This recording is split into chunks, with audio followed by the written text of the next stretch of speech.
Christmas has a way of amplifying everything that already exists. Love feels louder. Loneliness echoes. And cruelty, when it shows up, doesn't whisper. It announces itself like it belongs there. That year, the snow came early, thick, quiet flakes that clung to the bare branches lining my father-in-law's driveway, turning his property into something out of a holiday card, the kind people frame and hang in living rooms, the kind that lies. I remember tightening my grip on the steering wheel as we pulled in, my palms already damp despite the cold. I told myself it was just nerves. I always got a little tense around his house. The place carried a certain weight, like every wall had been built to remember who mattered and who didn't. In the back seat, Lily was humming softly to herself. She was 6 then, small for her age, with a habit of swinging her feet even when they couldn't reach the floor.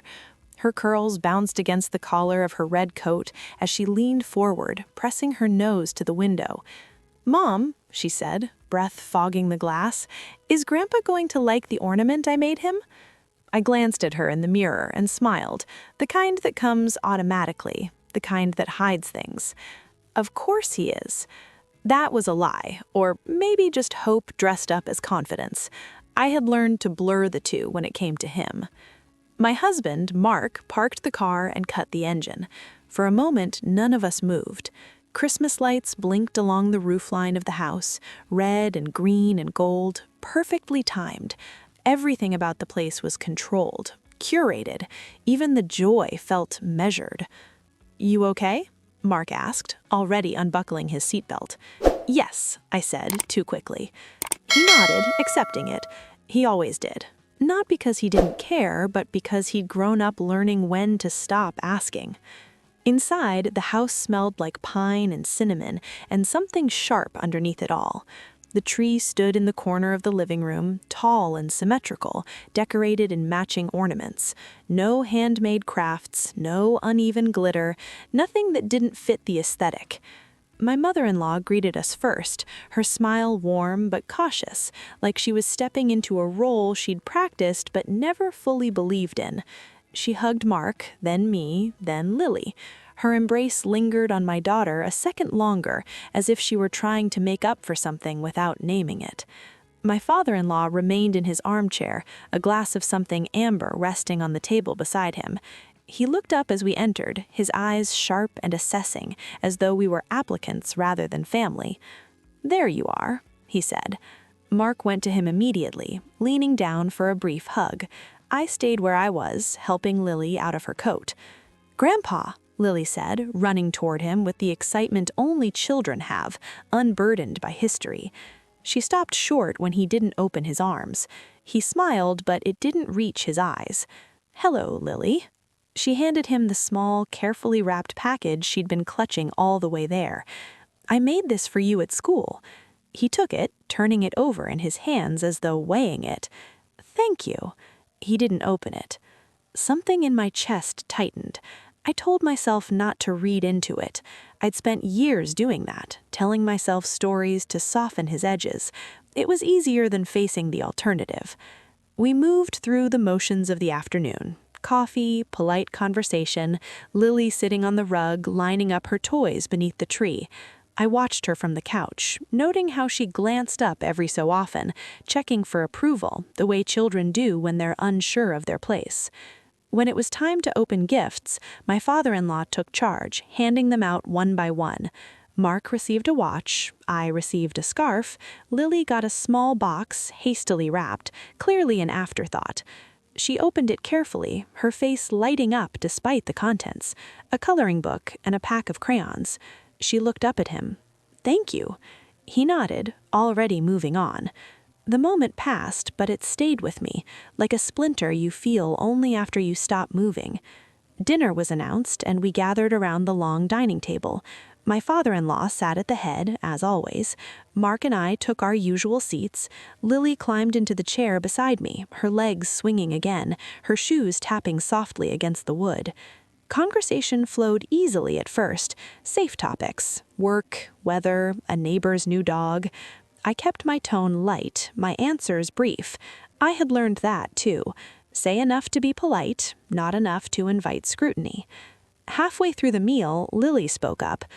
"Grandpa," she said, holding up her fork, "Mom says we're making cookies tomorrow. Can I bring you one?"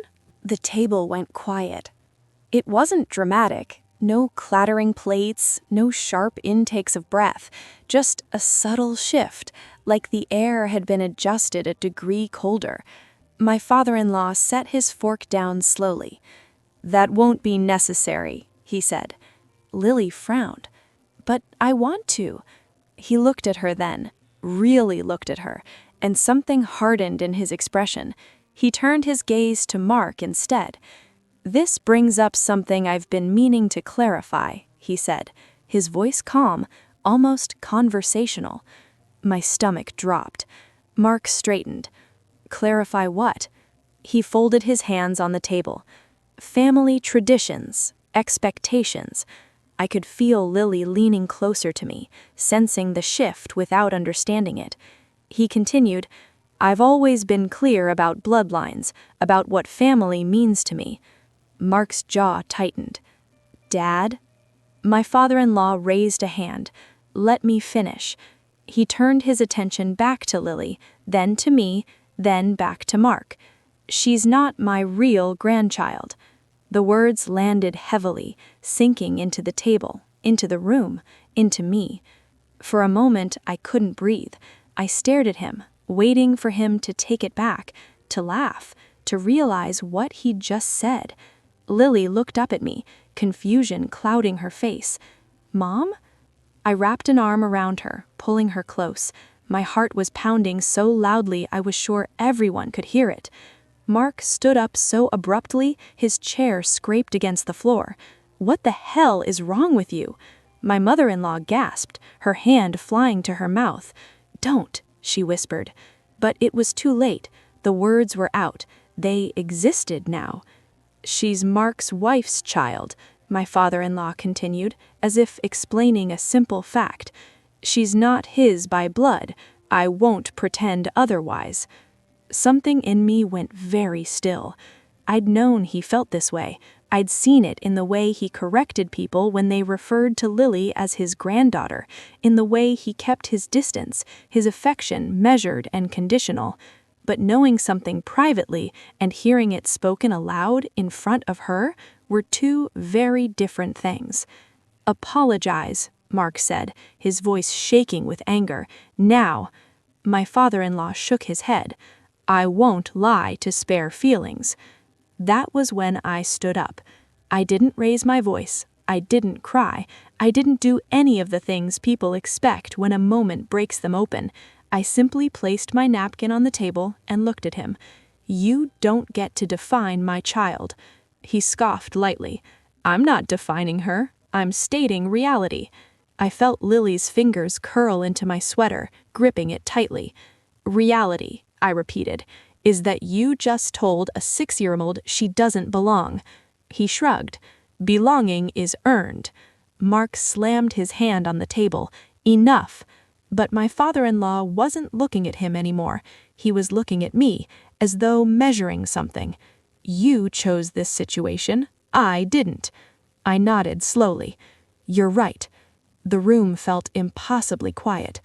"I chose her," I continued, "and I would choose her again every single time." I picked up Lily, her small body warm against mine, her breath uneven as she buried her face in my neck.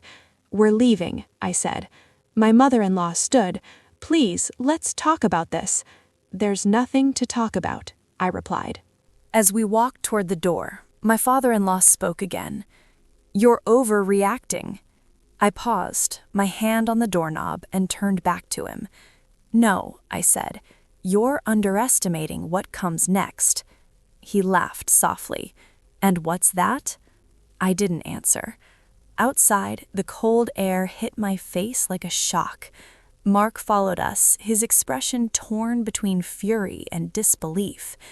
"I'm so sorry," he said, his voice breaking. I didn't think he'd ever say it like that. I buckled Lily into her seat, my hands steady despite the storm inside me. She looked up at me, her eyes glossy.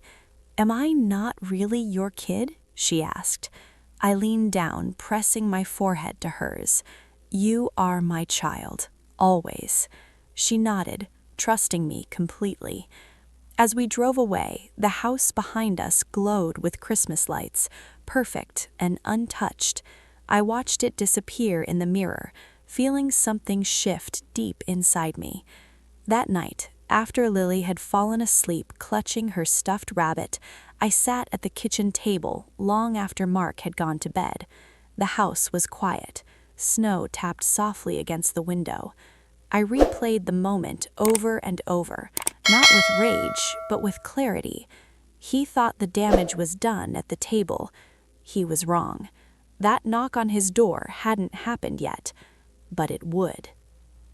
The thing about words like that, the kind that are said once and never taken back, is that they don't fade overnight. They settle, they rearrange things. They make you see patterns you'd been trained to ignore. The morning after Christmas, I woke before the sun. The house was still, wrapped in that fragile quiet that comes before children stir. I lay there for a while, staring at the ceiling, replaying the way his voice had sounded. Not loud, not angry, certain. She's not my real grandchild. It hadn't been said in a moment of rage. That was what made it worse.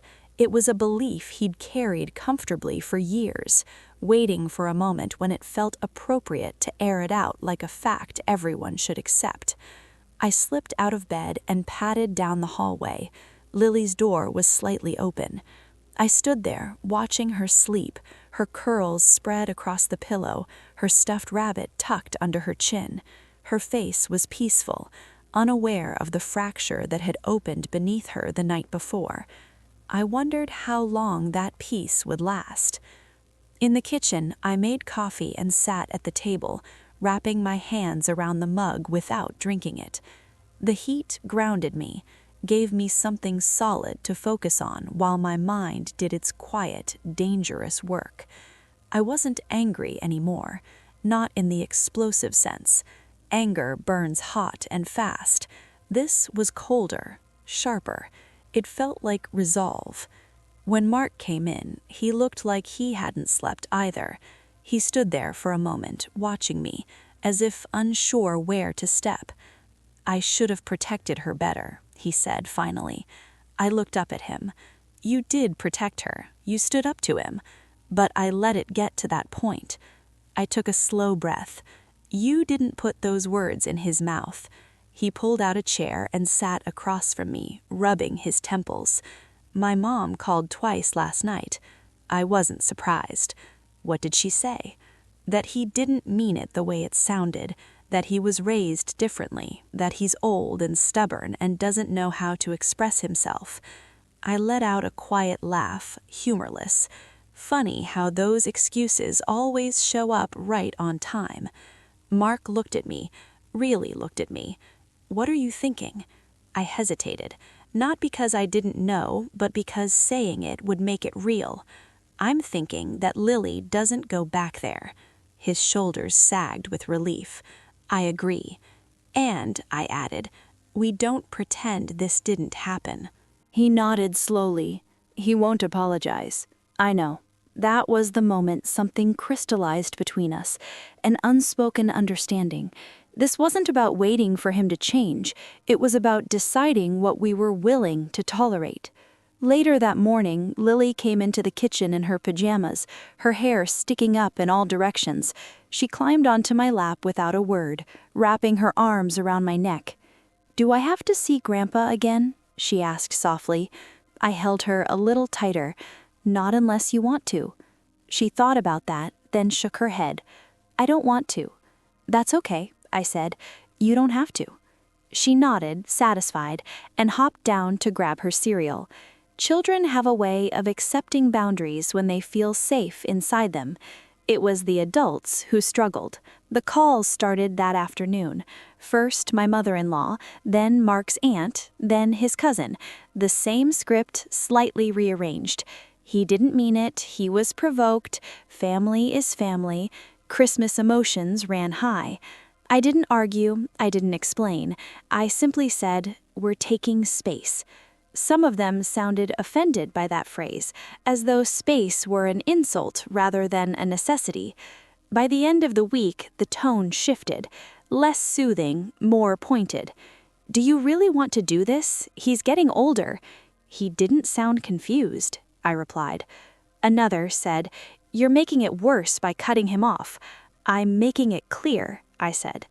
Mark backed me completely, but I could see the strain in him, the weight of being the bridge between two worlds, the son who had been taught obedience and the father learning something new. One evening, as we were getting Lily ready for bed, he paused in the doorway. "He stopped by the house today," he said. I turned slowly. "He did what?" "He wasn't home," Mark continued. "He came while I was at work." My pulse quickened. "Did he see Lily?" "No, you were both out." I exhaled, relief washing through me, followed by irritation. "What did he want?" "He left a card." Mark handed it to me. The envelope was cream-colored, my name written in his precise handwriting. Inside was a short message. "We need to talk. This has gone too far." No apology, no acknowledgement, just correction. I folded the card and set it on the dresser. "What are you going to do?" Mark asked. I met his eyes. "Nothing." He hesitated. He's not used to being ignored. I know. That was the point. Days passed, then weeks. Life settled into a new rhythm. Lily laughed easily again. She stopped asking about him. Children adapt when adults don't force confusion into their world. I thought that would be the end of it. I was wrong. The knock came on a Saturday morning in late January, a sharp, insistent sound that echoed through the house. I knew who it was before I opened the door. He stood there, coat buttoned neatly, hair combed back, his expression tight with irritation rather than remorse. "Good morning," he said, as if this were a planned visit. I stepped outside, closing the door behind me. "You can't just show up," I said calmly. He frowned. "I'm family." "No," I replied. "You're someone who insulted my child." His lips thinned. "I spoke honestly." "You spoke cruelly." He waved a hand. "You're being dramatic." I felt something settle in my chest. This wasn't going to be a conversation. It was going to be a demonstration. "I'm not inviting you in, and Lily won't be seeing you." His eyes flashed. "You don't get to make that decision alone." I smiled, just slightly. "Watch me." He stared at me, stunned by my composure. He was used to emotional reactions, to tears or shouting. Calm unnerved him. "You're turning my son against me," he said. "I'm protecting my daughter," I replied. "She's not—" "Finish that sentence," I said quietly. He stopped. For a moment, I saw something flicker in his eyes, not regret, calculation. "This family has always valued blood. You knew that when you married into it. And you knew I had a child. You don't get to pretend she's an inconvenience now." He leaned closer, lowering his voice. "You think you've won something here?" I met his gaze. "This isn't a game." "Everything is," he said.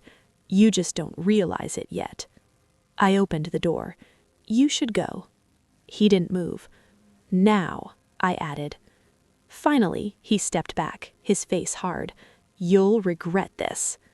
I watched him walk away, his shoulders stiff, his pride wounded. That night I couldn't sleep, not because I doubted myself, but because I sensed something else was coming.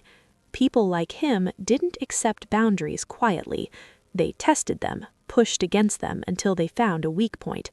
I made sure there wouldn't be one. The following week, Lily came home from school with a folded piece of paper in her backpack. "It's from Grandpa," she said hesitantly, holding it out to me. My heart sank. I opened it slowly. Inside was a card, brightly colored, with a short message. "Thinking of you." No apology, no acknowledgement, just an attempt to bypass me. I knelt in front of Lily. "Did he give this to you?" She nodded. "He was outside the school. He said he just wanted to say hi." My hands clenched around the card. "Did you talk to him?" I asked gently. "A little," she said. "He asked if you missed him." I swallowed hard. "What did you say?" She shrugged. "I said I didn't know." That night, I sent an email. It was short, clear, unemotional. "Do not contact my daughter directly again. Any communication goes through us. This is not negotiable." The reply came within minutes. "You're poisoning her against me." I didn't respond. Instead, I did something he didn't expect. I started documenting everything: dates, times, messages, visits, every attempt to cross a line. I wasn't planning revenge. I was preparing for accountability. The knock on his door would come later, but first, I needed him to understand one thing. Silence didn't mean surrender. It meant strategy. There's a particular kind of patience you learn when you're protecting a child. It isn't passive. It doesn't come from fear or uncertainty.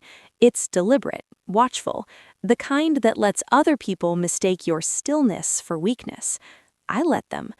After the note incident at Lily's school, things went quiet, too quiet. No calls, no surprise visits, no messages slipped through relatives who suddenly remembered my number. If I hadn't been paying attention, I might have thought he'd finally backed off. But men like him don't retreat. They regroup. Life went on, at least on the surface. Lily lost her first tooth. Mark started coaching her Saturday soccer team. We baked cookies and burned half of them and laughed about it. I made sure her world stayed soft, predictable, safe. And underneath all of that, I stayed alert. It started with small things. A neighbor casually mentioning she'd seen my father-in-law driving slowly past our house one afternoon, a teacher asking if Lily's other grandfather was authorized to pick her up because he'd asked about school dismissal procedures. Each time I felt that cold clarity settle deeper. He wasn't trying to reconnect. He was trying to reclaim control. I requested a meeting with the school. Not emotional, not dramatic, just factual. I brought documentation, copies of emails, notes with dates and times. The administrator listened carefully, nodding as she flipped through the pages. "We'll make sure only authorized individuals have access," she said. "Thank you," I replied. "That's all I'm asking." When I told Mark about it that night, he ran a hand through his hair and exhaled sharply. "I never thought it would come to this." "I did," I said quietly. He looked at me then, not defensively, not dismissively, just honestly. "How are you so calm about this?" I considered the question. Because panic is what he expects, and because Lily needs me steady. Mark nodded. "What's your endgame?" I looked toward the hallway where Lily was brushing her teeth, humming to herself. For him to stop. And if he doesn't, then there will be consequences he can't dismiss. Mark didn't ask what I meant. He trusted me. That trust mattered more than anything. A month later, the first letter arrived. It was from a lawyer. Formal, polite, carefully worded. It claimed concern for family relationships and the emotional well-being of the child. It suggested mediation, reconciliation, a path forward. I read it twice, then set it down. "He's trying to scare us," Mark said. "No," I replied. "He's trying to intimidate me." I drafted the response myself. No accusations, no emotional language, just boundaries. Any further attempts to contact our child without consent will be considered harassment. We will not pursue mediation at this time. The lawyer replied with a longer letter, more polished, more pressure, subtle implications about grandparents' rights, about courts that favored maintaining family bonds. That was when I hired my own attorney. Her name was Rachel. She listened without interrupting as I laid everything out, sliding my binder across her desk. "This is thorough," she said, flipping through the pages. "You've been preparing for this." I hoped I wouldn't need to, I said, but I knew I might. She leaned back in her chair. "He doesn't have a strong case. especially given the documented statements. I didn't smile. He doesn't think in terms of cases. He thinks in terms of power. Rachel nodded slowly. Then we shift the balance. What followed wasn't dramatic. No courtroom scenes, no raised voices, just paperwork, letters sent and received, lines drawn in ink. My father-in-law didn't like being forced into formal channels. It removed his ability to corner people, to manipulate conversations, to reframe events on the fly. The next move came through my mother-in-law. She showed up at our door one afternoon, eyes tired, hands clasped tightly around her purse. "I just want to talk," she said. I stepped aside and let her in. She sat at the kitchen table, glancing around like she hadn't been there in years. "He's having a hard time," she began. I waited. "He feels shut out," she continued, "like you're punishing him." "I'm protecting my daughter," I said. She sighed. "He grew up differently." "I know, and he's had decades to unlearn that." She looked at me then, really looked at me, and something softened. "He's afraid." That surprised me. Of what?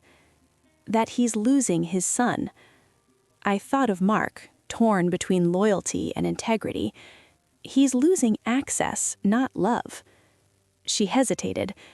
"Would you consider a supervised visit?" "No," I said gently, but firmly. Her shoulders slumped. "He won't let this go." "I know." She stood slowly. "I wish things were different." "So do I," I replied. After she left, I locked the door and leaned against it for a moment. Not from weakness, from acknowledgement. This wasn't easy. It wasn't supposed to be. The following weeks were tense. Lily sensed it, even though we shielded her from the details. Children always know when adults are bracing for something. One night, as I tucked her in, she asked, "Did I do something wrong?" My heart clenched. "Why would you think that?" "Because people stopped talking about Grandpa," she said. I sat on the edge of her bed. "You didn't do anything wrong. Sometimes grown-ups make mistakes and need time to figure them out." She nodded slowly. "He didn't like me." I chose my words carefully. Some people don't know how to love the right way. That's their problem, not yours. She seemed to accept that, turning onto her side and hugging her rabbit. That was the moment I decided something important. I wasn't going to let this story end with quiet endurance. I was going to make sure the truth was known. Not to everyone, not publicly, but to the people who mattered. I began speaking plainly. When relatives asked why we weren't attending gatherings, I didn't soften it. "He told Lily she wasn't his real grandchild," I said. Some gasped, some fell silent, some tried to reframe it. "He didn't mean—" "I was there," I replied. Word spread, not explosively, slowly, in the way truths do when they don't need embellishment. Invitations stopped coming to him, not formally, casually. He noticed. Then came the escalation. One evening, Mark received a call from his father. "I want to meet," he said. "Just us." Mark hesitated, then agreed. They met at a cafe halfway between their homes. When Mark returned, his face was pale. "He offered money," Mark said. I froze. "What?" "He said he'd set up a trust for Lily, for her education, if we moved past this." My hands curled into fists. "That's not generosity, that's a bribe." "I told him no," Mark said quickly. "I told him love doesn't come with conditions." I reached for his hand. "Thank you." "He didn't take it well," Mark added. "He said you're turning everyone against him." I smiled faintly.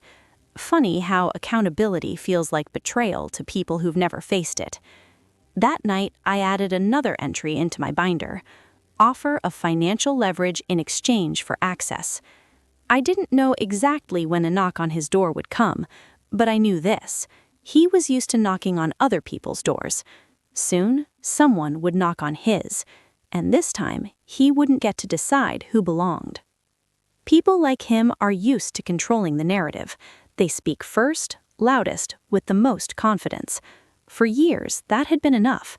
By the time anyone questioned him, the story had already settled into place. What he didn't understand was that silence can be louder than spin. By early spring, the social consequences began to surface in ways he couldn't ignore. It wasn't dramatic. No one confronted him outright. No accusations hurled across living rooms or church aisles. Instead, there were pauses, hesitations, invitations that never came.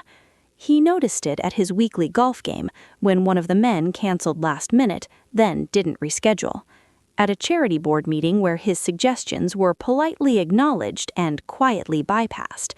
At Easter brunch when he realized half the table was missing familiar faces. People were polite, cordial, distant, and distance to someone like him felt like disrespect. He tried to regain control the only way he knew how, through image. A donation appeared in the local paper under his name, then another. A photo circulated online of him volunteering at a children's fundraiser, smiling stiffly beside kids who didn't know him. Mark showed me the article one evening. He's doing damage control. Not damage control, I said. Reputation laundering. Still, I felt the shift. His need to be seen as good was beginning to outweigh his need to be right. That imbalance made him unpredictable. The first official knock came 2 weeks later, not at his house, but at ours, a process server. I accepted the envelope calmly, thanked the woman, and closed the door. Mark watched me from the hallway, his face tight. "What is it?" I said. "An attempt." Inside was a petition for court-ordered visitation, carefully constructed, emotionally manipulative. It painted him as a loving grandfather cruelly denied access, and us as unreasonable gatekeepers acting out of spite. Rachel read it the next morning, her expression unreadable. "He's overreaching," she said finally, "and that's good for us." "How so?" Mark asked. "Because now he has to prove he's acting in the child's best interest, and your documentation shows the opposite." She tapped the page. "This statement alone about bloodlines undermines his entire claim." For the first time since Christmas, I felt something close to satisfaction. The weeks that followed were exhausting. Depositions, statements, legal language stripped of emotion but heavy with implication. I answered every question clearly, without embellishment. "Did he ever express that your child was not his real grandchild?" "Yes." "When?" "On Christmas Day, at the dinner table, in front of her." "How did the child react?" "She asked if she was really my kid." That question echoed in the room, unanswered by anyone else. Mark's father, meanwhile, grew increasingly erratic. He called Mark late at night, alternating between anger and self-pity. "She's ruining this family," he said. Mark responded calmly, "You did that when you said what you said." He left voicemails for me, too, which I didn't answer. I saved them, each one more revealing than the last. "You think you're better than me," one message sneered. "I built everything this family has," another insisted. "She's manipulating you," he told Mark. He never once said, "I was wrong." That omission mattered. The court date approached quietly. No dramatics, no countdown, just a date circled on the calendar like any other obligation. The night before, Lily climbed into bed with me, her hair still damp from her bath. "Are you sad?" she asked. I brushed her curls back gently. "Why do you ask?" She said, "You've been thinking a lot. Children see more than we think. I'm thinking about keeping you safe," I replied. She considered that. "I feel safe with you." My throat tightened. Good. The courtroom was smaller than I expected, neutral, almost unimpressive, no grand stage for anyone's ego. My father-in-law sat across the room, his posture rigid, his expression controlled. He didn't look at me. He barely looked at Mark. His lawyer spoke first, painting a picture of heartbreak and exclusion, of a man desperate to love his grandchild, denied by an unreasonable daughter-in-law. Then Rachel stood. She didn't raise her voice, she didn't accuse, she simply laid out facts, emails, dates, quotes. When she read his words aloud, "She's not my real grandchild," something shifted in the room. The judge looked up. "Did you say this?" she asked him. He hesitated, just a fraction of a second too long. "I may have said something like that." "Did you say it in front of the child?" the judge pressed. He swallowed. "Yes." Silence followed. The judge leaned back slightly. "And you believe this statement was in the child's best interest?" He opened his mouth, closed it. "No," he said finally. That was it, the first crack, small but irreversible. The ruling came swiftly. Petition denied. No visitation granted. The judge's words were measured but firm. Children are not obligated to earn belonging. Adults are obligated to protect them. I didn't look at him when it ended. I didn't need to. Outside the courthouse, the air felt lighter. Mark exhaled deeply, like he'd been holding his breath for months. "It's over," he said.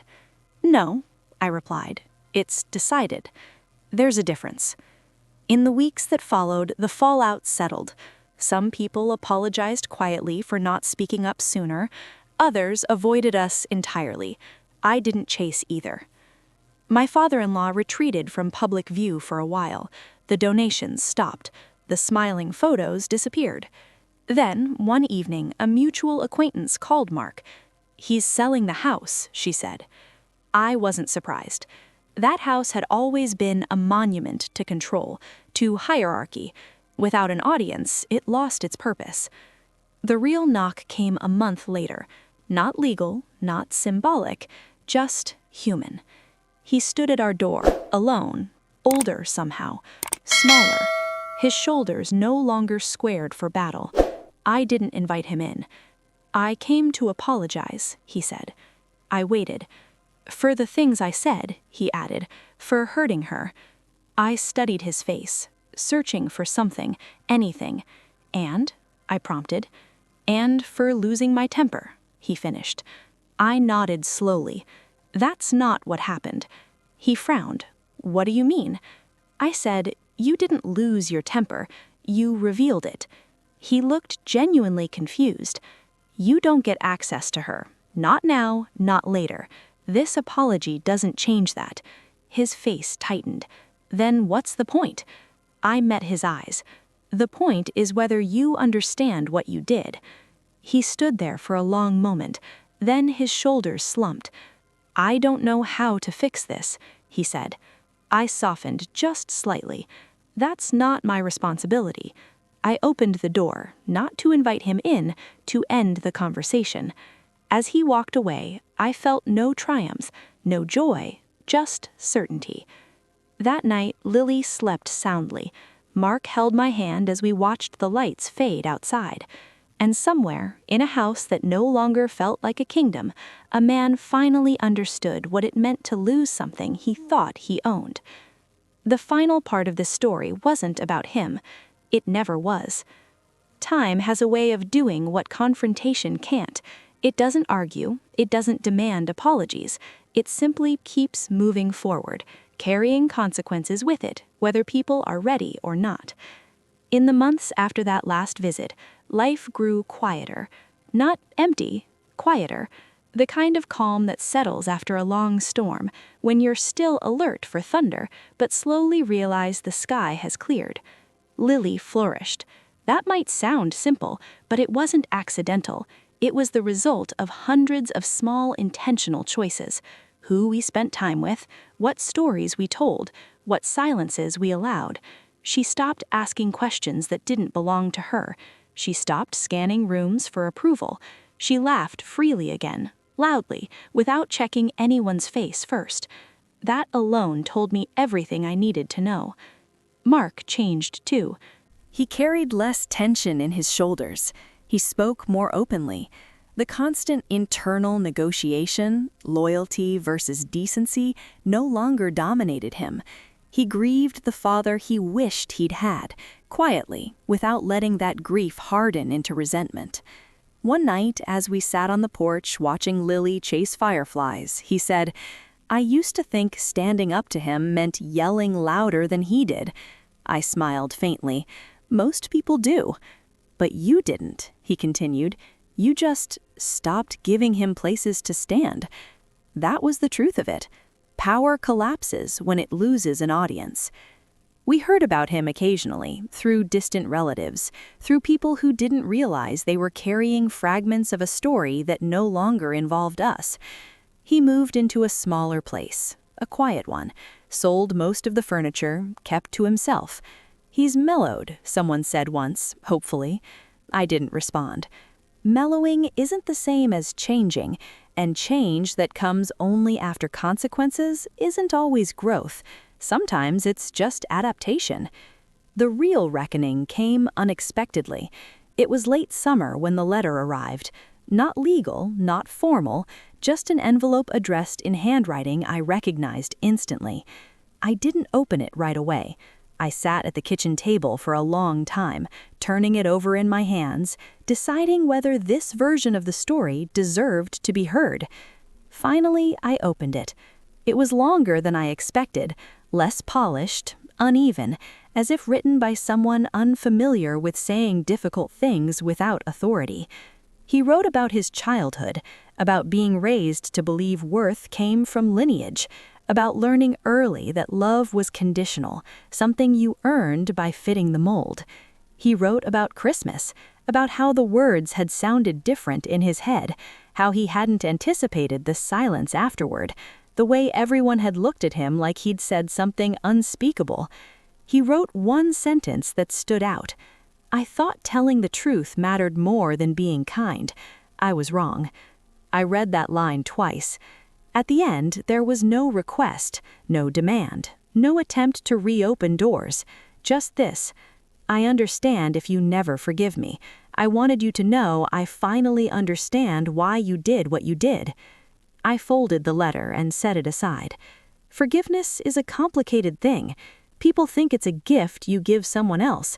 More often, it's a boundary you redefine for yourself.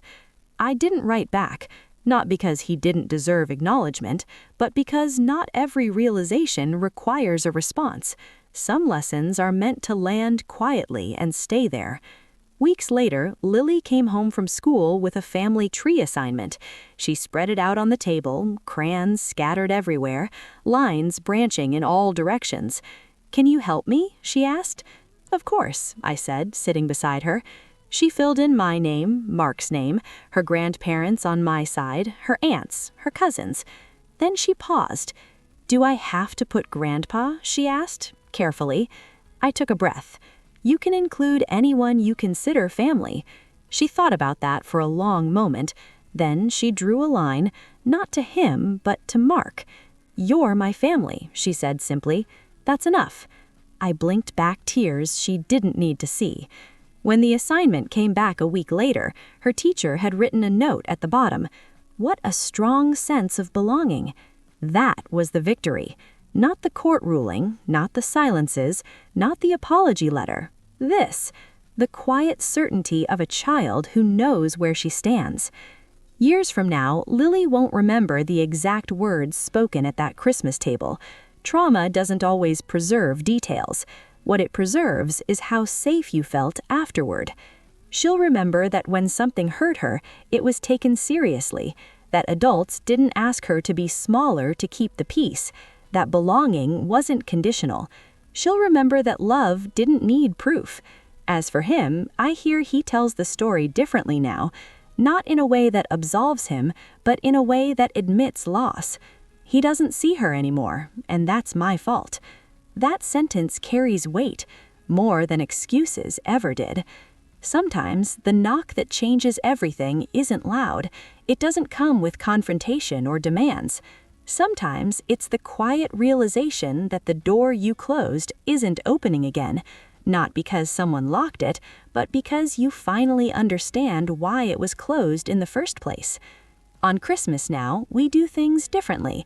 We decorate with uneven ornaments, we bake too many cookies, we invite people who choose us back. Lily hangs the ornament she once made for him on our own tree. It doesn't belong to him anymore, it belongs to her. And every year, when the lights glow and the house fills with warmth that doesn't need permission, I'm reminded of something important. You don't owe access to people who confuse blood with belonging, and sometimes the most powerful thing you can do for a child is show them, not through words but through action, that no one gets to decide their worth, not even someone who once believed they owned it.